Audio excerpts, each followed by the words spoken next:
Saudara, upaya Pakistan untuk mendesak Presiden Donald Trump menunda tenggat serangannya ke Iran berhasil. Pada Selasa sore waktu Washington, Trump menyatakan setuju untuk menangguhkan serangan dan memulai gencatan senjata selama 2 pekan. Setelah ketegangan terjadi selama lebih dari 1 bulan, Amerika dan Iran akhirnya sepakat untuk melakukan gencatan senjata selama 2 pekan. Presiden Donald Trump mengatakan bahwa Amerika dan Iran akan menempuh gencatan senjata dalam 2 pekan dengan syarat Iran membuka lalu lintas maritim di Selat Hormuz. Trump menyebut alasan dirinya menyetujui gencatan senjata sementara karena mereka telah mencapai dan melampaui seluruh tujuan militer. Hal itu disampaikan Trump melalui akun Truth Social miliknya pada Selasa sore waktu Washington DC, Amerika Serikat. Dalam postingannya, Trump mengatakan berdasarkan percakapan dengan Perdana Menteri Shehbaz Sharif dan Jenderal Besar Asim Munir dari Pakistan yang meminta agar saya menahan kekuatan destruktif yang dikirim malam ini ke Iran dan dengan syarat Republik Islam Iran menyetujui pembukaan lengkap, segera, dan aman Selat Hormuz. Saya setuju untuk menangguhkan pengeboman dan serangan terhadap Iran selama 2 minggu. Ini akan menjadi gencatan senjata 2 sisi. Iran juga dikabarkan menerima tawaran Pakistan. Pemimpin tertinggi Iran Mojtaba Khamenei menyetujui gencatan senjata selama 2 minggu. Menteri Luar Negeri Iran Abbas Araghchi juga mengonfirmasi jalur aman selama 2 minggu bagi kapal-kapal melalui Selat Hormuz. Hal itu disampaikan Araghchi melalui media sosial X. Menteri Luar Negeri Iran Syed Abbas Araghchi menyampaikan apresiasinya antara lain terhadap Perdana Menteri Pakistan Shehbaz Sharif atas upayanya untuk membantu mengakhiri perang di kawasan Timur Tengah. Menlu Iran menyebut untuk menanggapi permintaan Perdana Menteri Pakistan dan juga mempertimbangkan permintaan Amerika Serikat, maka negosiasi nantinya akan berdasarkan poin-poin yang sudah disampaikan sebelumnya. Abbas Araghchi menuliskan atas nama Dewan Keamanan Nasional Tertinggi Iran, jika serangan terhadap Iran dihentikan, maka Angkatan Bersenjata Iran juga akan menghentikan operasi pertahanannya. Disampaikan pula selama 2 pekan mendatang, jalur pelayaran aman melintasi Selat Hormuz akan dibuka melalui koordinasi dengan Angkatan Bersenjata Iran dan juga dengan pertimbangan keterbatasan teknis. Meskipun Amerika Serikat dan Iran menyetujui untuk melakukan gencatan sementara selama 2 minggu, namun Israel mengatakan tetap akan melakukan serangan ke Hezbollah di Lebanon. Dalam pernyataan tertulisnya, Israel Defense Force menyatakan sesuai dengan arahan dari otoritas politik, IDF telah menghentikan tembakan dalam operasi terhadap Iran dan sangat siap untuk merespon secara defensif terhadap setiap pelanggaran. Secara bersamaan di Lebanon, IDF terus melakukan operasi darat yang terarah melawan organisasi Hezbollah. Hingga saat ini belum ada pernyataan resmi dari Perdana Menteri Israel Benjamin Netanyahu. Menurut Trump, Amerika juga akan mengkaji proposal Iran yang berisi 10 poin. Ia menilai proposal itu dapat menjadi dasar untuk bernegosiasi dan diterapkan. Nantinya, proses negosiasi akan dimulai pada Jumat di Islamabad, Pakistan, dengan dipimpin langsung oleh Perdana Menteri Pakistan, Shehbaz Sharif. Negosiasi ini diharapkan mencapai kesepakatan yang konklusif dalam menyelesaikan semua perselisihan. Tim Liputan, Kompas TV. Lalu apakah gencatan senjata ini akan benar-benar menjadi akhir dari segala ketegangan di Timur Tengah? Kita akan membahasnya bersama dengan Profesor Heribertus Jakatriana sebagai Guru Besar Hukum Internasional FH UGM dan ada juga Dina Prapto Raharja sebagai praktisi dan pengajar hubungan internasional Sinergi Policies. Selamat malam Bapak dan Ibu. Selamat malam Mas. Ya, saya ke Prof Heri dulu. Prof Heri, perlu diingat juga kan kita tahu bersama bahwa serangan dimulai tidak hanya oleh Amerika Serikat, tapi Amerika Serikat dan juga Israel menewaskan pemimpin tertinggi Iran Ali Khamenei dan juga pejabat tinggi lainnya. Diikuti resolusi Dewan Keamanan PBB 2817 11 Maret 2026. Tapi di sisi lain, pada saat ada gencatan senjata yang disetujui ini, Netanyahu menyatakan Israel tetap melanjutkan serangan terhadap Hezbollah meskipun Pakistan mengklaim ceasefire everywhere including Lebanon. Nah, kalau begini kondisinya, bagaimana Anda melihat legitimasi gencatan senjata antara Amerika Serikat dan Iran dalam perspektif hukum internasional? Dalam perspektif hukum internasional, gencatan senjata itu adalah pausing the button. Jadi hanya berhenti secara faktual sementara tanpa ada satu long lasting peace agreement. Artinya apa? Para pihak hanya menahan diri terkait dengan penggunaan kekerasan senjata untuk menundukkan salah satu pihak. Kemungkinan yang kedua, dan itu pasti dipastikan, ketika para pihak ini tidak atau kurang menghargai ceasefire itu, dapat dimungkinkan kembali terjadi bentrokan atau timbulnya serangan yang baru. Nah, khusus terkait dengan Hezbollah dan Israel, ini menjadi satu poin penting terkait dengan isi gencatan senjata ini, terkait dengan proksinya. Ya, terkait dengan proksi yang saya kira ini akan menjadi gencatan senjata, diskusi gencatan senjata yang panjang karena akan melibatkan pihak-pihak di luar pihak utama yang nanti akan berunding di Islamabad. Satu itu. Lalu yang kedua, saya kira ini juga berdampak besar terhadap kepentingan Indonesia, terutama misi peacekeeping kita UNIFIL di Lebanon. Sudah saatnya saat sekarang kita memikirkan perlindungan warga negara kita yang ada di Lebanon terkait dengan proksi yang tidak akan selesai karena adanya ceasefire ini. Oke, artinya ini tidak mengikat terhadap proksi kedua belah pihak ya, Prof ya?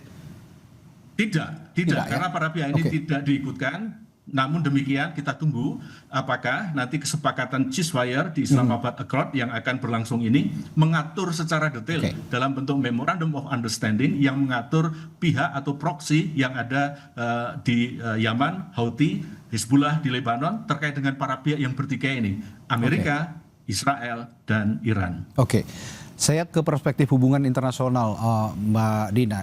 Kita pernah ingat bahwa Iran pernah menolak ceasefire sementara pada 6 April.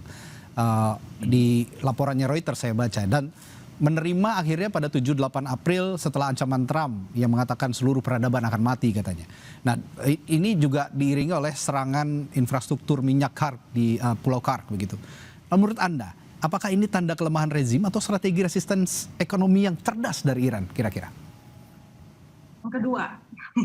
Jadi kalau saya melihatnya gini, pertama ya, gencatan senjata itu adalah bagian yang integral dari siklus konflik. Jadi dari ratusan konflik yang terjadi dari tahun 1989 sampai tahun 2020 saja misalnya, itu sudah 2000 kali terjadi upaya gencatan senjata. Dan banyak diantaranya yang gagal karena memang gencatan senjata itu bagian dari strategi juga untuk melakukan evaluasi, kemudian melakukan reposisi kekuatan. Apalagi kalau sekarang kita bicara di kasus Iran, Israel sama Amerika Serikat, di sini penggunaan teknologi dalam perang modern itu sangat masif.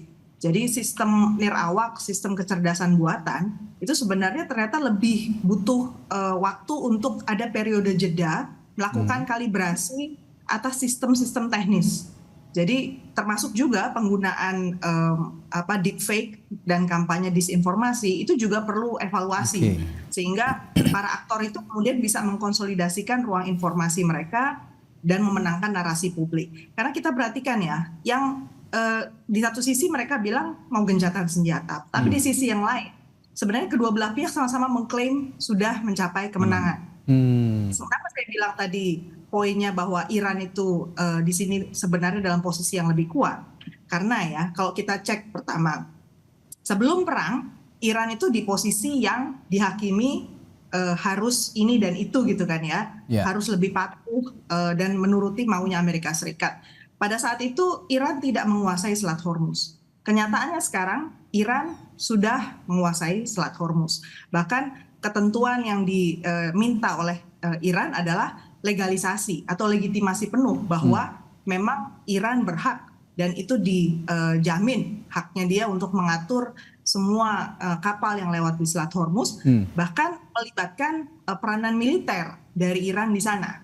Kemudian yang kedua, program nuklir. Kenyataannya tidak ditemukan program nuklir yang bisa dibilang ya inilah programnya, tetapi kenyataannya Iran berkeras untuk tetap lanjut dengan pengayaan uraniumnya, gitu. Jadi dan bahkan poin yang ketiga, pada saat kejadian ini Rusia dan China itu posisinya sebenarnya relatif lebih lemah daripada Amerika Serikat. Hari ini mereka berada di atas. Jadi sebenarnya kalau kita mau klaim siapa yang lebih kuat hari ini dibandingkan sebelum perang, yang jelas bukan Amerika Serikat. Ya, saya tertarik sekali dengan sikap yang diambil Iran yang begitu cepat ketika diajak untuk ceasefire kali ini.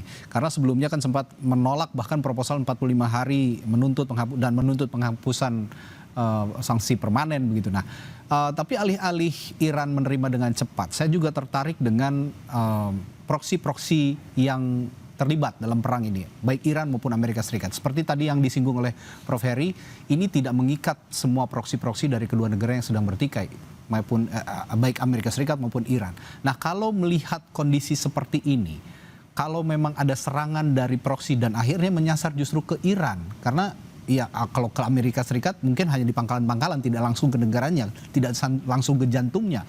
Kira-kira apa reaksi Iran yang akan muncul, Mbak Dina?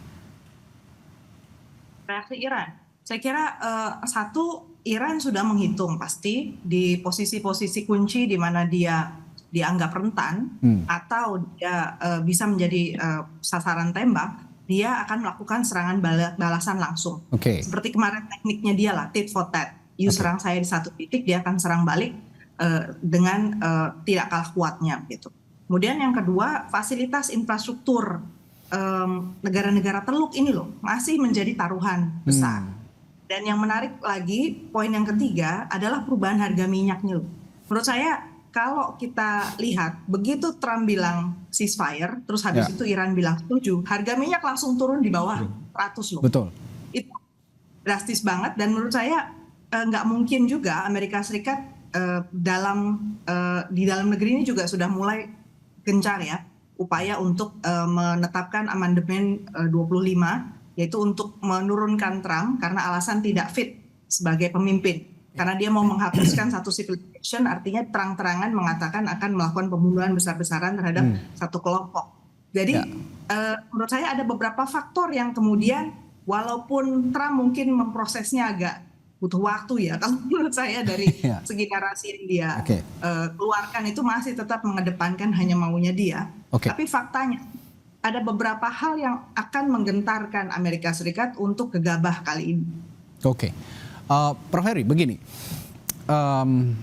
selain negara yang sedang bertikai, ada juga aktor-aktor non-negara seperti Houthi, lalu Hezbollah, tentu saja ini proksinya Iran. Karena Amerika Serikat proksinya adalah negara, Israel, jelas begitu. Nah, pertanyaan saya, berapa besar risiko kegagalan gencatan senjata ini jika aktor-aktor non-negara tadi seperti Hezbollah dan Houthi ini tetap aktif dalam perang ini?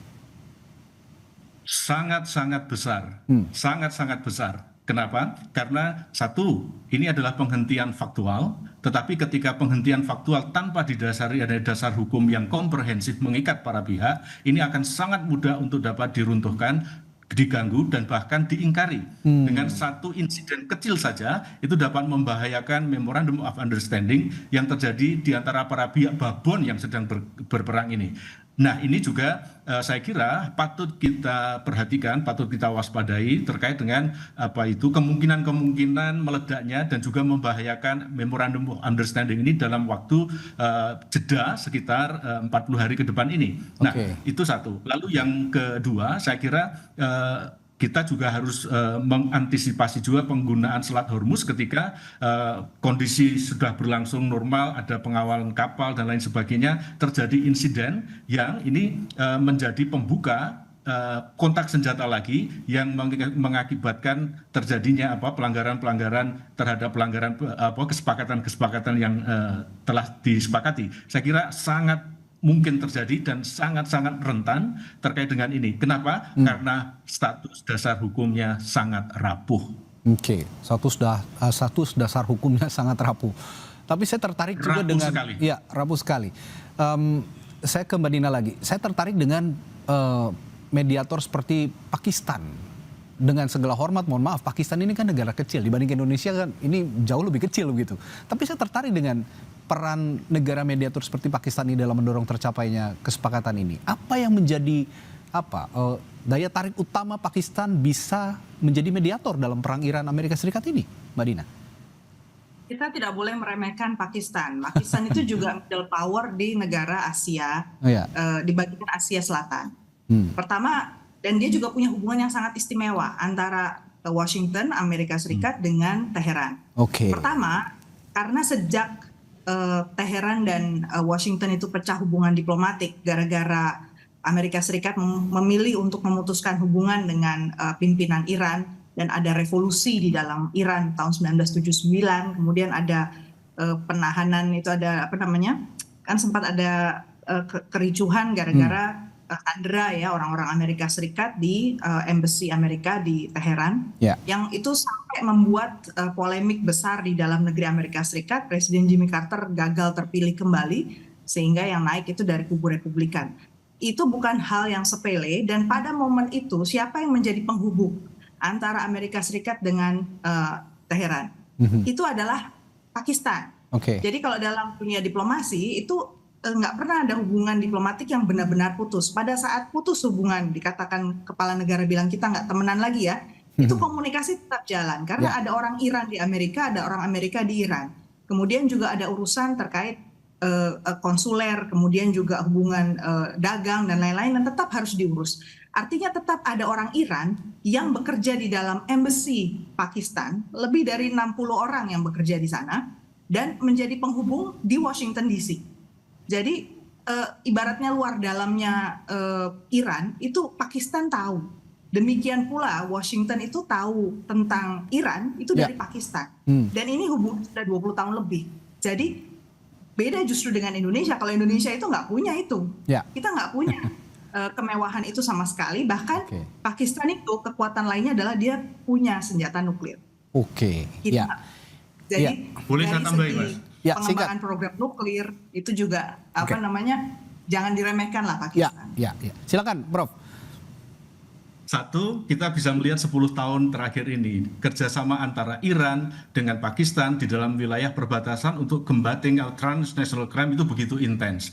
Di sana Pakistan itu juga punya direct hotline dengan pejabat militer tertinggi di Iran, sehingga komunikasi ini saya kira menjadi sebuah keuntungan militer strategis Amerika yang ini punya direct kontak melalui backdoor communication. Satu itu. Lalu yang kedua, saya kira Amerika itu memerlukan quote-unquote new faces for their foreign diplomacy. Saya kira Oman, saya kira Qatar itu kan sudah menjadi wajah proksinya Amerika ketika ngomong terkait dengan pengayaan uranium. Sehingga saya kira Amerika perlu tampilan baru, kerjasama baru dengan Pakistan yang saya kira juga punya kepentingan besar walaupun secara tidak langsung. Kenapa? Karena banyak masyarakat Pakistan yang bekerja di kawasan yang ini sangat terganggu dengan perang yang terjadi antara Iran dengan Amerika, sehingga momentum ini kok kayaknya pas. Kenapa Pakistan yang digunakan sebagai mediator dibanding dengan konsorsium Oman, Qatar,